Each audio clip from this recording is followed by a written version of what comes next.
ఈరోజు మరి అఫీస్పేట్లో మరి లేబర్ అడ్డా మీద చాలామంది వేల మంది ఇక్కడ బస్సు పేరు కోసం మహబూబ్నగర్ డిస్ట్రిక్ట్ నుంచి కరీంనగర్ కానీ ఇంకా ఎక్కడెక్కడో జిల్లాల నుంచి నల్గొండ జిల్లాల నుంచి బస్సు పేరు కోసం హైదరాబాద్ వచ్చారు. ఈరోజు బిల్డింగ్ల మీద ఎన్నో బిల్డింగ్ల నుంచి పడతా ఉన్నారు.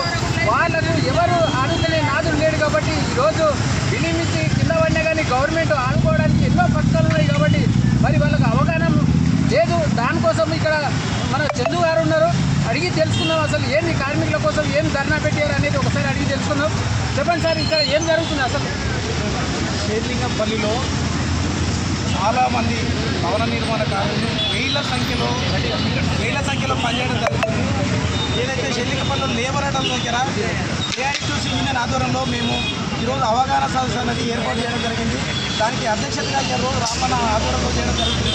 కాబట్టి షేర్లింగంపల్లిలో ఉన్న లేబర్ అడ్డాల దగ్గర ప్రతి ఒక్క అడ్డ దగ్గరికి వెళ్ళి గవర్నమెంట్ నుంచి వచ్చే బెనిఫిట్స్ను వాళ్ళకు అందే విధంగా, వాళ్ళకు తెలిసే విధంగా లేబర్ కార్డు తీసుకుంటే వాళ్ళకు వచ్చే బెనిఫిట్స్ను మేము ఈరోజు అఫీస్పేట లేబర్ అడ్డ దగ్గర వాళ్ళకు వివరించడం జరిగింది. వీళ్ళకు కూడా చాలామందికి కొందరికి లేబర్ కార్డులు ఉన్నాయి, కొందరు చాలామందికి వేల సంఖ్యలో లేవు. కాబట్టి షేర్లింగంపల్లిలో భవిష్యత్తులో ఏఐటీసీ యూనియన్ ఆధ్వర్యంలో ప్రతి ఒక్కరికి లేబర్ కార్డు వచ్చే విధంగా ఏఐటీ సంఘం పనిచేస్తుందని చెప్పి ఈ సందర్భంగా తెలియదు. చెప్పండి సార్, ఇంకా ఇక్కడ ఏం జరుగుతుంది అసలు? లేబర్లకు ఏం సాయం చేయగలరు? సాయం గవర్నమెంట్ నుంచి వచ్చే ఫండ్ లేబర్కి ఇప్పించాలని ఆలోచన చేస్తున్నాము. ఇంకోటి ఎర్ర జెండా గరీబుల గురించి ఉన్నది. ఎర్ర జెండా కొట్లాడేది గరీబుల గురించి. ఇవాళ కొన్ని వేల కోట్ల రూపాయలు బ్యాంకులలో మునుగుతున్నాయి. ఈ భవన నిర్మాణం పైసలు వాళ్ళు ఉపయోగించుకుంటున్నారు. దాన్ని కొన్ని వేల రూపాయలు 4,000 3,000 రూపాయలు 3,000 కోట్లు 4,000 కోట్ల రూపాయలు బ్యాంకులో ఉన్నాయి. మన లేబర్ ఉపయోగించుకుంటున్నారు. ఇంకొకటి లేబర్కు చాలా తక్లీఫ్ అవుతుంది. లేడీస్ వస్తారు, వాళ్ళు 6 గంటలకు వచ్చి 1 దాకా పని దొరకకపోతుంటారు. వాళ్ళకు బాత్రూమ్ సలవదు లేదు.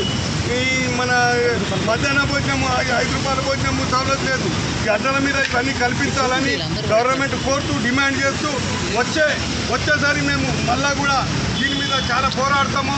పెద్ద ఎత్తున దీన్ని పోరాటం చేస్తామని తెలియజేస్తూ ముగిస్తాం. మరి ఈరోజు చెప్పండి సార్, మరి చాలా మటుకు హైదరాబాద్లో ఎంతో మంది లేబర్ అడ్డాలు ఉన్నాయి. మరి ఏ పార్టీ వాళ్ళు కూడా ఆదుకోవడం లేదని ఇక్కడ జరుగుతూ ఉంది.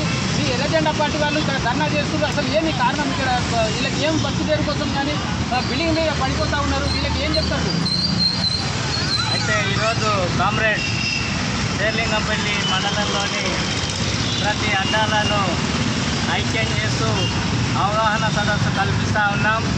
వారికి కార్డు కోసము వాళ్ళకు నిరుద్యోగంతో ఈ అడ్డాల మీద వచ్చి బతుకు తెరువుకై అనేక కష్టాలు అనుభవిస్తూ ఉంటారు. కాబట్టి వాళ్ళు ప్రమాదవశాత్తు ఏమైనా ప్రమాదం జరిగితే ప్రమాద బీమా కోసం వారికి ఎటువంటి అవగాహన లేదు. కాబట్టి వాళ్ళకు కార్డు ఇచ్చి ఒక అవగాహన కల్పించడం వరకు ఏఐటీసీ ఆధ్వర్యంలో ఈ కార్యక్రమం నిర్వహిస్తూ ఉన్నాం. ఈ కార్యక్రమానికి ముఖ్య అతిథిగా షేర్లింగంపల్లి మండల కార్యదర్శి చంద్ర యాదవ్ గారు హాజరైనారు. వారికి ధన్యవాదాలు. అదేవిధంగా ఏఐటీసీ ఈ మండల కార్యదర్శి అన్న రాములన్న గారు హాజరు కావడం జరుగుతూ ఉంది. అదేవిధంగా దళిత హక్కుల పోరాట సమితి కొండలయ్య గారు మండల కార్యదర్శి వారు హాజరు కావడం జరిగింది. వారికి ధన్యవాదాలు. అదేవిధంగా ఏఐవైఎఫ్ నుంచి గంటే శివకుమార్ గారు కూడా హాజరు కావడం జరిగింది. వారికి ధన్యవాదాలు తెలియజేస్తూ ఈ అడ్డా మీద లేబర్కు కష్టాలు తీర్చుటకు మేము ప్రజానాట్య మండలి తరఫున పాటలతోన ఆటలతోన వారిని చైతన్యం పరిచే విధంగా ప్రయత్నం చేస్తూ ఉన్నాం. అడ్డా వీధి కూలీలం కూడులేని పేదోళ్ళం కూడులేని పేదోళ్ళం గుడిసెలేనోళ్ళం అడ్డా వీధి కూలీలం కూడులేని పేదోళ్ళం కూడులేని పేదోళ్ళం పూరి గుడిసెలేనోళ్ళం. ఈ విధంగా అనేక బాధలు అనుభవిస్తూ ఉన్న కార్మికులను కర్షకులను ఒక తాటిపైకి తీసుకొచ్చి వారికి అవగాహన కల్పించే విధంగా మేము ప్రయత్నం చేస్తూ ఉన్నాం. కాబట్టి ఈ అవకాశం ఇచ్చిన అధ్యక్షులు రాములన్నకు ధన్యవాదాలు తెలుపుతూ ముగిస్తూ ఉన్నాను. Thank you. ప్రతి ఒక్కరు చూస్తుండండి. మరి ఈరోజు చాలా మంచి కార్యక్రమం చేసిన అందరికీ థ్యాంక్ యూ.